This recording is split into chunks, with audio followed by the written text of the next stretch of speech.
Hi friends, నేను miss వచ్చాను. ఈరోజు నేను గోంగూర ఆవకాయ అండి.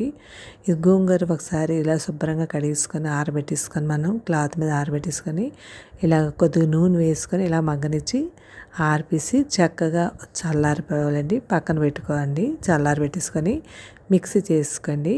అలాగే ఇది నూనె వేసుకొని శనగపప్పు, మినప్పప్పు, ఎండుమిర్చి, కొన్ని ఆవాలు వేసుకొని తాలింపు పెట్టుకోండి. నూనె కొద్దిగా ఎక్కువ వేసుకోవాలండి. నేను 2-3 గరిటెలు వేసాను నూనె.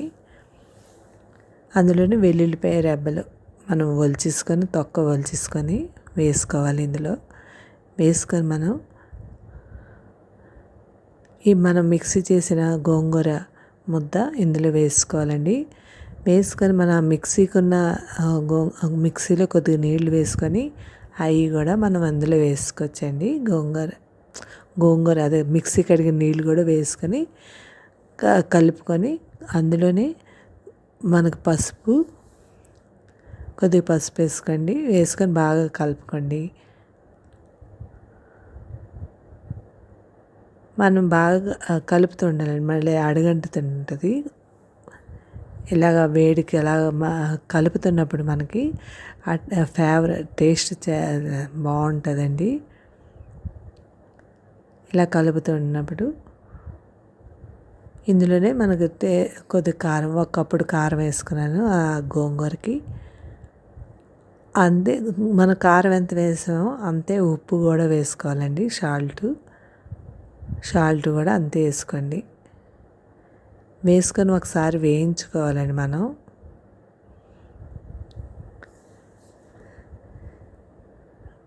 ఇందులో కొద్దిగా మెంతి పొడి అండి. మెంతులు వేయించేసుకొని పొడి ఉంచుకుంటాం కదా, అది కూడా వేసుకొని బాగా కలుపుకోవాలండి. బాగా కలుపుకుంటే మనకి కారం పచ్చివాసన పోతుందండి. ఇలాగ కలిపాక 1 నిమిషం అలా మగ్గనివ్వాలి.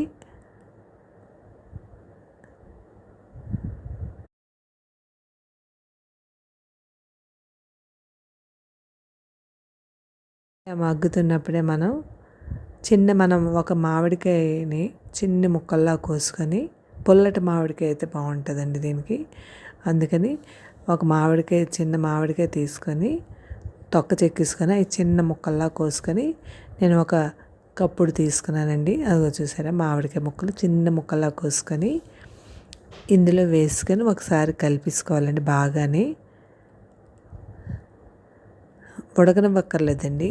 ఆ వేడికి అలాగా ఇదవుతాయి. ఇలా స్టవ్ మీద ఉన్నప్పుడే ముక్కలు వేసుకొని బాగా కలిపేసుకోవాలండి. అందులోనే ఇది ఆవాలు మిక్సీ చేసుకున్న పిండి అండి.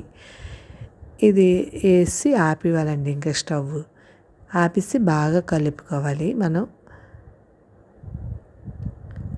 చూసారా, ఎంత నూనె వేసినా ఇంకా చాలదు. గోంగూరకు నూనె ఎక్కువ పడుతుందండి. మళ్ళీ కొద్దిగా నూనె వేసుకోండి. నేను వేసి చూపించలేదు మీకు క్లిప్పింగ్. కొద్దిగా నూనె వేసుకోవాలి. అందులో కొద్దిగా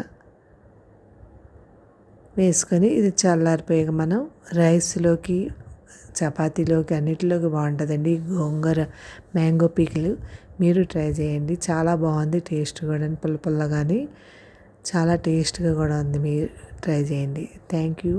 సబ్స్క్రైబ్ చేయండి, లైక్ కొట్టండి, కామెంట్ పెట్టండి. బాయ్. అన్నంలోకి బాగుంటుంది, చపాతీ, రోటీ అన్నిటికీ బాగుంటుందండి పీకిలు. మీరు ట్రై చేయండి. Thank you.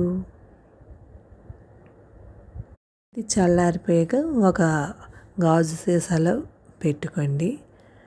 ఒక 6 నెలలు ఉంటుందండి. 6 నెలలకు ఎక్కువే ఉంటుంది ఇంచుమించు. పైన ఉంచుకున్న, ఫ్రిడ్జ్లో పెట్టుకున్న ఉంటుంది.